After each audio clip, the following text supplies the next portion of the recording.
Je m'appelle Blaise, je suis passionné de jeux vidéo et aujourd'hui, au micro de l'entrée des coulisses, je vous parle d'un jeu qui m'a intrigué et forcé à tester mes limites. Bonjour, tu en as assez de tourner en rond sur les mêmes coups de cœur artistiques? Tu as envie d'élargir ton horizon culturel, de te bousculer un peu? Tu es au bon endroit. Tu écoutes la rubrique bouche à oreille de l'entrée des coulisses, le podcast qui soutient la diversité artistique en rendant visibles les artistes méconnus et talentueux. Dans cette rubrique, une personne comme toi partage son coup de cœur, celui qui a marqué sa vie. Si, carrément. Et ensemble, nous allons écouter un petit bout de son cœur.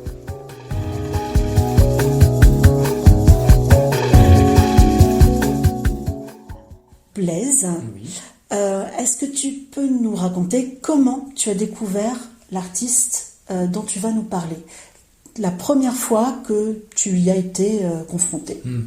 Ok, c'est intéressant parce que ça fait partie de ces artistes qu'on rencontre après avoir eu une relation avec leur œuvre en fait. Tu sais, ce genre de moment où on se rend compte que mais en fait, tu vois, qu'en fait tu connais déjà une grande partie du. Mais tu n'arrives pas à mettre un nom sur ses ses œuvres. En œuvres. fait, d'où ça vient. Et là, c'est d'autant plus le cas parce que c'est un cas un peu particulier qui renforce cet effet-là. Où en fait, moi, j'ai appris l'existence de cette personne et du lien en fait entre cette personne et les œuvres auxquelles Que tu aimais bien déjà. Que j'aimais bien. Ah oui. En fait, que tout était lié à cette personne. J'ai eu un rapport comme ça, un peu une épiphanie autour de ça. D'accord. En me rendant compte de ça. Après le contexte, moi, la première fois que j'ai découvert ces œuvres, c'était vraiment par hasard. Oui. Dans un cadre de je crois que j'étais tu vois, étudiant, machin, chercher un truc à faire, j'ai besoin d'occuper mon temps, tu vois. Et en fait, comme je regarde un peu sur internet, sur machin, je cherchais un peu un truc particulier, et en même temps, j'ai assez peu de limites, tu vois. Je cherche un truc en particulier, machin. Et donc je tombe dessus. D'aspect, ça me paraît très étrange parce que c'est quelque chose qui, à l'époque où c'est sorti, à l'époque où on a commencé à en entendre parler, c'était quelque chose de très à contre-courant. C'était à peu près à quelle époque? 2011. D'accord. 2011-12 par là. J'ai peut-être découvert ça en 2012-13 et puis c'est sorti en 2011. D'accord. Et en fait, il y avait quelque chose d'assez à contre-courant dans ce milieu-là, en tout cas, la proposition était relativement à contre-courant, ce qui fait que ça a très vite gagné un succès un peu critique d'initié, un peu très de niche, mais ça restait quand même assez difficile d'accès, je dirais. Et je suis tombé dedans comme ça, complètement par hasard, complètement halluciné, c'est un grand mot, mais complètement absorbé par un truc que je comprenais pas. Mais après, si on en parle un peu plus tard, mais ça fait partie de l'expérience de pas comprendre forcément, mais de pas forcément comprendre, et en même temps d'être dans une espèce d'endroit où ça réfère à plein de choses, tout revient, c'est une espèce de moment un peu entre l'étrangeté, l'incompréhension, et en même temps l'envie d'aller plus loin, d'explorer, d'aller plus loin dans le truc, quoi. Donc ce qui t'a accroché à ta première rencontre, c'était ce sentiment de quelque chose de complètement inhabituel, d'après ce que tu aimais déjà, Carrément. ce que tu connaissais, et qui donc du coup t'a intrigué. Mais déjà, est-ce que tu avais déjà fait la relation avec les autres œuvres de lui que tu aimais bien, ou pas du tout? C'est celle-là.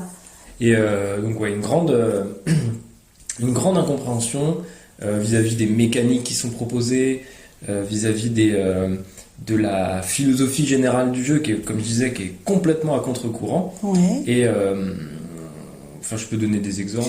Et qu'est-ce qu'elle a de particulier, cette philosophie qui est complètement à contre-courant? En 2010-2011, on est dans une époque où le jeu vidéo a tendance à valoriser beaucoup l'empowerment du joueur. C'est-à-dire que l'idée de dire il faut que le joueur se sente le plus fort du monde, il faut que tout soit facile, valorisant, valorisant, rapide et tout.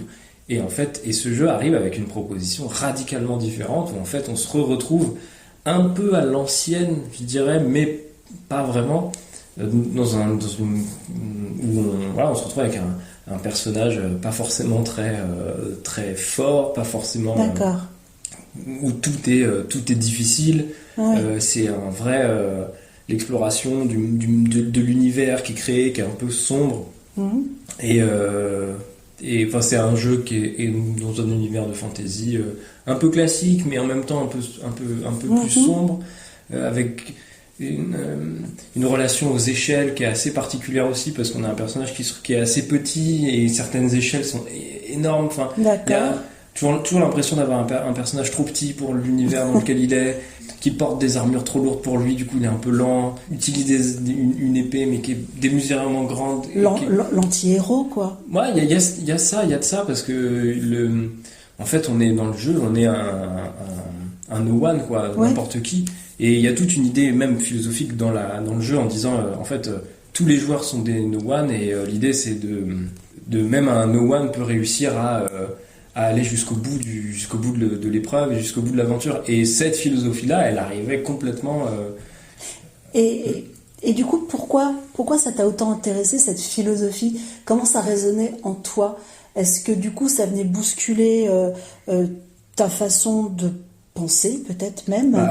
En fait, ça te met comme je disais, dans un état assez étrange de découverte et d'envie d'exploration, d'envie d'aller plus loin, d'envie de comprendre, en fait, parce qu'il y a vraiment un mur au départ d'incompréhension, juste de frustration, mais pourquoi c'est si bizarre, pourquoi j'arrive pas, pourquoi c'est dur, alors que en fait non, c'est pas dur, c'est juste qu'il faut aborder le jeu avec un état d'esprit différent, une philosophie différente, et c'est ce que le jeu raconte.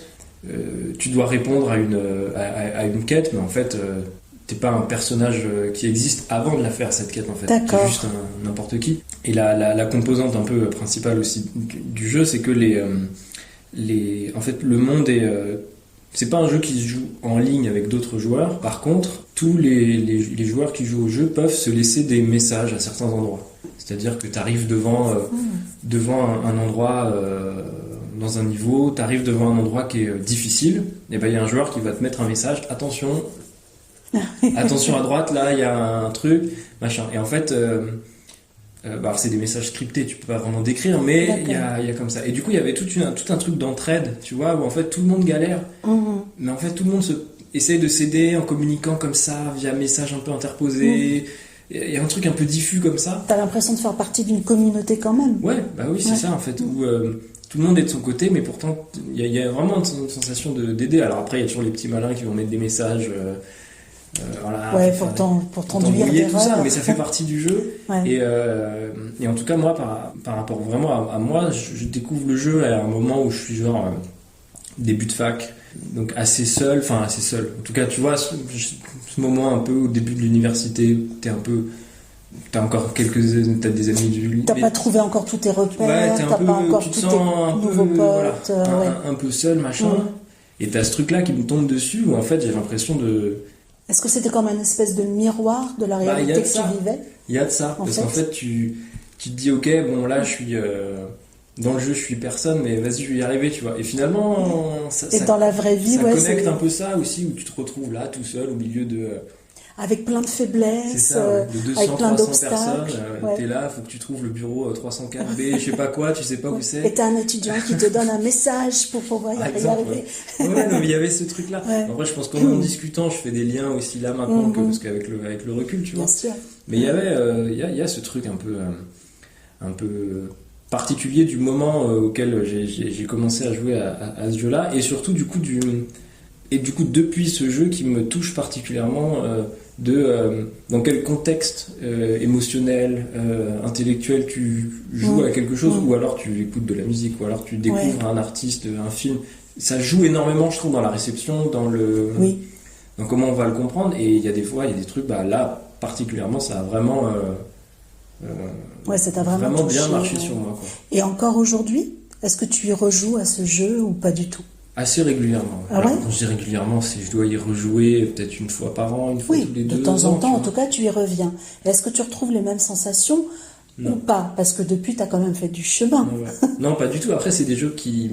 Alors, je dis des parce qu'il y a toute une série, mais ce jeu-là en particulier. Ce qui est intéressant, c'est qu'en fait, vu que c'est un jeu qui est beaucoup basé sur la compréhension de l'univers du jeu, compréhension de la physique du jeu, des éléments, compréhension des mouvements du personnage, du mouvement des adversaires. En fait, tu peux pas revivre les premières rentrées parce que tu as compris. Une fois que tu connais comment le jeu fonctionne, c'est un jeu qui est très labyrinthique. Donc une fois que tu sais où sont les choses, tu éprouves beaucoup de plaisir à reparcourir le jeu avec cette connaissance parce que ça te rend l'expérience beaucoup plus fluide et agréable. Et dans le même temps, ce sera jamais l'expérience originelle d'être une sensation d'être complètement perdu. Le jeu te donne très peu d'indications. Donc ce truc-là fait partie de la première expérience que tu peux pas revivre. Et en même temps, y rejouer te donne aussi un autre regard, une autre vision sur le jeu et c'est très agréable aussi. Il a l'air assez mystérieux ce jeu et assez énigmatique et presque initiatique, j'ai l'impression. Est-ce que tu as eu l'occasion d'en parler avec d'autres joueurs ? Ah oui, c'est du coup, qu'est-ce que vous pouvez vous raconter sur ce jeu ? Parce que ça a l'air en même temps d'être une aventure vachement personnelle, quoi. Ouais, carrément. Quand on discute avec les autres, tout le monde a son anecdote en fait, et c'est ça qui est assez fascinant, tu vois, c'est que tout le monde a son moi j'ai fait ça comme ça, moi je suis passé par là avant de passer par là, parce qu'en fait, tout est labyrinthique, tout est un peu enchevêtré, tu vois. Et en fait, oui, c'est toi avec ton avatar et qui va. Et tout le monde a sa petite anecdote et c'est très rigolo d'échanger à ce sujet, c'est sûr. À qui tu pourrais le conseiller, ce jeu ? Je pense que quand on aime explorer, quand on aime se confronter un peu à soi-même et à être un peu dans ses limites, comme je disais, de frustration parfois, ça enrichit beaucoup. Ça enrichit beaucoup parce que ça permet de se comprendre sur certaines limites qu'on a, sur comment on va gérer sa propre frustration. Je pense que c'est un jeu qui est très opaque dès le départ, qu'il ne faut pas hésiter à aller chercher de l'aide, notamment maintenant sur Internet, il y a énormément d'aide, il y a énormément de solutions qui sont... mais je pense que quand on aime les jeux vidéo, alors ce type de jeu vidéo, donc qui reste un jeu de rôle, qui reste un jeu typé fantasy, donc il y a quand même tout un tas de points qui est très caractérisé quand même. Ça, je pense que ça plaît pas à tout le monde, mais si on a un tant soit peu d'intérêt pour ce genre-là de manière générale, il faut y aller parce qu'il y a vraiment quelque chose à aller chercher. Admettons que dans un monde idéal, tu puisses rencontrer le créateur de ce jeu vidéo. Tu peux aller boire une bière avec lui. Qu'est-ce que tu aurais envie de lui dire ? Est-ce que tu aurais envie de lui poser une question en particulier ? Mais comment ? En fait, comment ? Vraiment, en fait, en partant alors, en vrai, je dirais comment ? En vrai, je sais, parce qu'après, en se renseignant, on comprend d'où viennent les choses et comment elles ont été rassemblées, en fait. Mais moi, je dirais comment avoir... il a fait et ils ont fait, du coup, dans son équipe, pour réussir à trouver ce point d'équilibre entre tous les éléments que je cite depuis tout à l'heure. Parce qu'il y a un équilibrage comme ça, assez précis, qui est assez unique. Et même tous les jeux ensuite qui s'inspirent beaucoup de ce jeu-là, je trouve, n'ont jamais réussi à trouver ce petit ajustement, ce petit équilibre qui fait que tout s'emboîte bien, tout fonctionne bien. Donc, parce que je parlais beaucoup de physique, de labyrinthique, tout ça, mais il y a un aspect artistique aussi qui est très, très fort dans l'architecture, c'est plein de références architecturales, c'est plein de références culturelles, c'est plein de références visuelles. Et qui tout s'emboîte bien, tout fonctionne bien. Et moi, c'est vraiment ça. Cet équilibre-là, comment ils ont travaillé à trouver cet équilibre, parce que c'est pas si évident et que maintenant, la majorité des gens qui essayent de s'inspirer, de proposer des expériences similaires ont du mal à trouver cet équilibre-là. Ouais, qui a l'air presque magique. Oui, il y a quelque chose là de ça. Ça donne cette impression. Mais il y a carrément ça. Est-ce qu'encore aujourd'hui, tu en retires quelque chose, un apprentissage, une pensée particulière qui reste encore aujourd'hui, qui t'a marqué ? Moi, c'est vraiment cette rencontre un peu avec toi-même, avec ta frustration, avec ta compréhension, avec tes limites, en fait. Parce que le jeu, il teste un peu tes limites. Et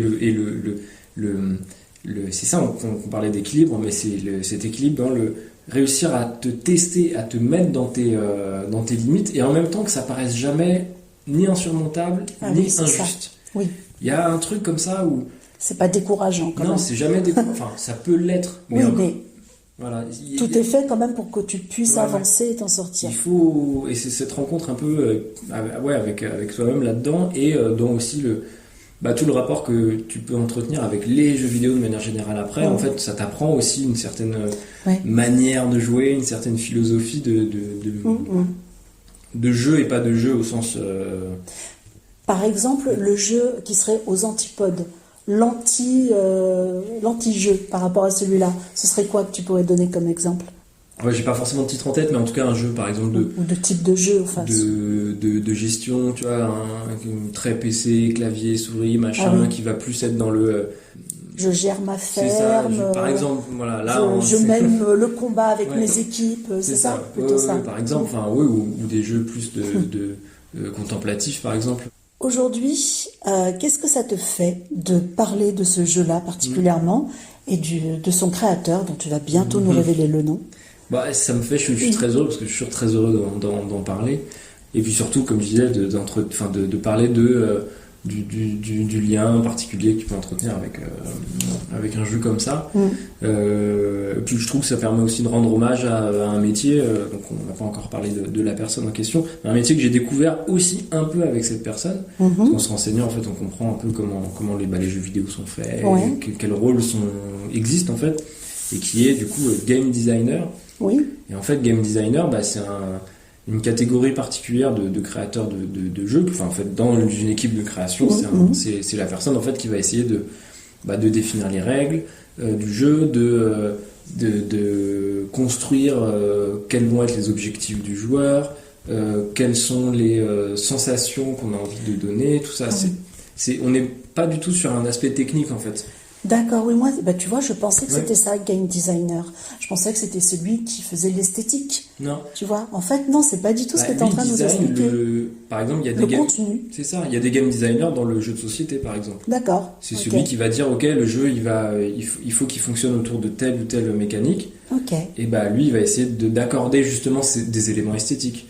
Par exemple, pour donner un exemple bête, là, dans ce jeu-là, quand tu combats un boss, pour rendre le combat de boss assez iconique, lui a décidé qu'il n'y aurait jamais de musique dans le jeu. D'accord. Et que les seuls moments musicaux seraient ces combats de boss. Ok. Et l'idée, c'est juste un choix de game design pour renforcer ces moments-là en faisant des moments encore plus grandioses par rapport au reste du jeu. D'accord. Et c'est un choix assez radical de dire non, on va être dans le silence. Il y a du bruit. Oui, mais il n'y a pas cette musique qui vient accompagner. Qui est censée, dans tous les jeux vidéo, maintenant, il y a une musique tout le temps. Carrément. Alors que là, non, il a dit non, on va mettre de la musique que pendant les boss. Et voilà, donc c'est typiquement un choix de game design qui sert à renforcer ce moment et le rendre un peu plus iconique. Ça fait partie d'une de ses caractéristiques à lui, à cet artiste. Choix-là, par exemple. Ouais, ce choix-là. Ah oui, parce qu'à l'époque, c'était complètement... à contre-courant. Ouais, complètement. Est-ce que tu as essayé de te renseigner sur ce créateur, justement? Parce que dans tout ce que tu racontes, on a l'impression qu'il y a vachement quand même d'éléments très psychologiques, très initiatiques. Tu vois, le fait de se sentir tout petit dans la vie, de voir que les choses sont plus grandes que toi, les montagnes que tu dois dépasser. Est-ce que du coup, tu as eu la curiosité de voir... de te renseigner sur ce créateur et de voir un peu son état d'esprit, ce qu'il vit, ce qu'il est, qui il est? Et en fait, on n'en sait pas grand-chose. Il y a beaucoup d'interprétations, il y a beaucoup de gens qui travaillent en tout cas, qui donnent leurs interprétations, leurs hypothèses sur certaines idées de comment les jeux sont faits, pourquoi, qu'est-ce qu'ils veulent raconter. Mais on trouve pas de renseignements sur lui? Alors, il y a des renseignements, mais lui, en tout cas, il communique pas. J'ai pas vu... il communique, mais sur ses jeux, quoi. Ah oui, voilà. Il y a moins ce rapport personnel au truc, où on va expliquer que lui, il fait ça parce que ça... Ok. C'est particulier à lui ou c'est tous les game designers qui fonctionnent comme ça? Surtout parce que là, il est japonais, mais surtout les japonais sont beaucoup moins prompts à aller à l'intérieur d'eux-mêmes quand ils sont en interview. C'est très technique, tu sais. Le jeu, il est comme ça. Oui, d'accord, oui. Oui, ils vont pas s'épancher et donner des... Mais souvent, en tout cas, les interprétations vont beaucoup vers le bouddhisme. Parce qu'en fait, c'est des jeux qui ont souvent des thématiques autour en fait, des questions de vie bouddhiste, en fait. Et c'est vrai que nous, c'est des choses dont on est éloigné. Oui. Mais en fait, il y a beaucoup de thématiques sur le cycle, sur l'eau qui coule, et qui ne doit pas stagner. Enfin, plein de petites thématiques que nous, on n'a pas forcément instinctivement. Qui ne sont pas familières du tout. C'est ça. Et qu'en se renseignant, on dit, ok, en fait, il y a quelque chose d'assez, pas religieux, mais en tout cas philosophico-religieux dans l'approche sur... Spirituel. Ouais, spirituel, c'est ça. Oui, oui, c'est le mot que je cherchais. Beaucoup plus simple que...